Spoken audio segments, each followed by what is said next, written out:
சுகங்களாக மாற்றுவார்.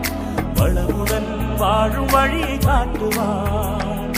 சுமைகளை சுகங்களாக மாற்றுவார். வளமுடன் வாழும் வழியை காட்டுவார். வாருங்கள் ஓருடனாய் இணைந்திடுவோம். வானக தந்தையை நாம் வணங்க